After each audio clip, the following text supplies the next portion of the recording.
In this video, I'll be talking about the United Nations peacekeeping efforts. I'll start with a short introduction to UN peacekeeping, and then I'll give some examples of the UN's peacekeeping operations over the years, and lastly, I'll talk about the factors affecting the effectiveness of these efforts in conflict management, with some examples.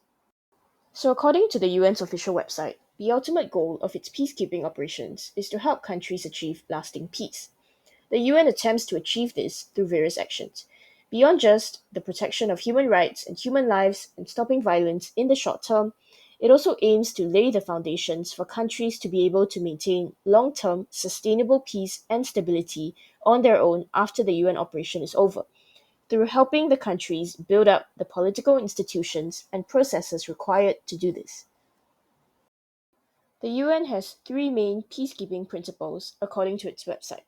To summarize this somewhat wordy slide, firstly, the UN requires the consent of the main parties involved, so that it has the freedom to intervene for the sake of finding peace, without making things worse by becoming another party for the local actors to fight against in the conflict.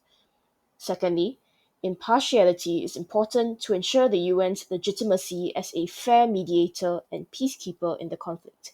Trust and faith in the UN on the part of the warring parties is crucial to maintaining their consent to and cooperation with the UN's actions, which is a major factor in the success of UN operations, as I will elaborate on later. It's also important to note that impartiality is not the same as neutrality. Neutrality would imply that the UN never takes a stand, but that is not true. The UN aims to be impartial in that it will take action against any state that has committed offenses and defend any state that has been unjustly attacked without any favoritism or bias on any basis involved. And lastly, the UN sees force as an absolute last resort. The use of force should always be authorized by the Security Council and should be implemented with the consent of host nations whenever possible. Importantly, it should never be unjust, careless, or excessive in nature. The UN's operations can take on several objectives, and I've listed some of the more prominent ones here with some examples.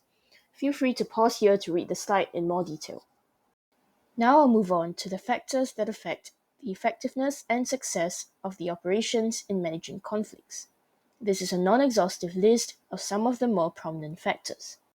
Firstly, the strength and clarity of the UN's mandates are important. Here, in the positive example, we can see that a mandate that appropriately included the use of force allowed for a more effective enforcement of peace, and comprehensive and systematic efforts to establish law, order, and security led to a successful mission. To explain the last point further, DDR stands for disarmament, demobilization, and reintegration, and following through on all these steps in order laid the foundations for subsequent successful initiatives. In contrast, in Rwanda, the mandate failed to authorize the use of force even when it was clearly needed and justified to protect the civilians, given the large amount of violence involved, and more importantly, that the violence was not just a conventional conflict, but planned extermination, in other words, a genocide, the atrocities of which the UN has the duty to prevent, according to the 1948 Genocide Convention, which defined genocide as a crime under international law. Next, sufficient resources and troops are crucial for success as well. In the positive example, we can see that the UN was able to achieve both short-term peace and the creation of the means to sustain that peace in the long term because it had adequate resources to do so. Crucially, it was only with sufficient resources that the UN was able to alleviate much of the burden on the local government at a time when the local government was not capable of shouldering that burden. In contrast, the lack of resources and troops in the Congo mission meant that UN forces were simply not capable of defending the local government against the better equipped rebel forces, and thus it failed to achieve peace even in the short term. Next, the consent and cooperation of the parties involved definitely play a major role. In the positive example, the cooperation between the locals and UN forces was a huge aid to the mission.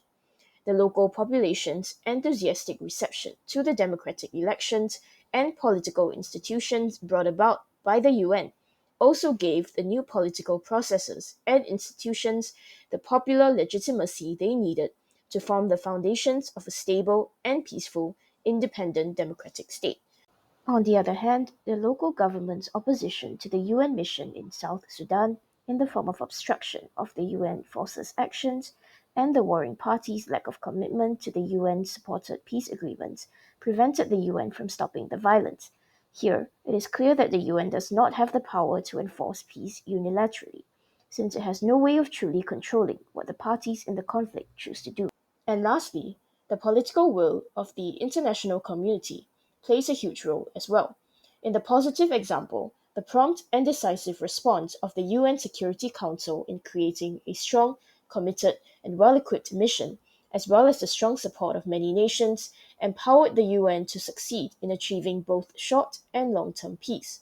Regional actors in the economic community of West African states also laid the foundations through their own peace building mission that the UN mission could be built upon, giving it significant momentum even as it was just beginning. In contrast, the slow and half-hearted international response to the Croatian and Bosnian wars meant that the conflicts were given the time to intensify, making eventual resolution more difficult than it already was. More lives were also lost as the international community dragged its feet. To elaborate on this point, air support required the authorizations of both the UN and NATO, and there were significant delays, despite the humanitarian urgency, because of the fear of retaliation and more attacks from the warring parties, and the UN's possible loss of its impartial image as well. Additionally, the UN Security Council's permanent members were deeply divided on how to deal with the conflict, with the US advocating for more direct military intervention, while the United Kingdom and France, who had committed their troops on the ground, were against any escalation that could endanger their soldiers even more. Russia, meanwhile, sympathized with Serbia and was against Western intervention against the Serbs.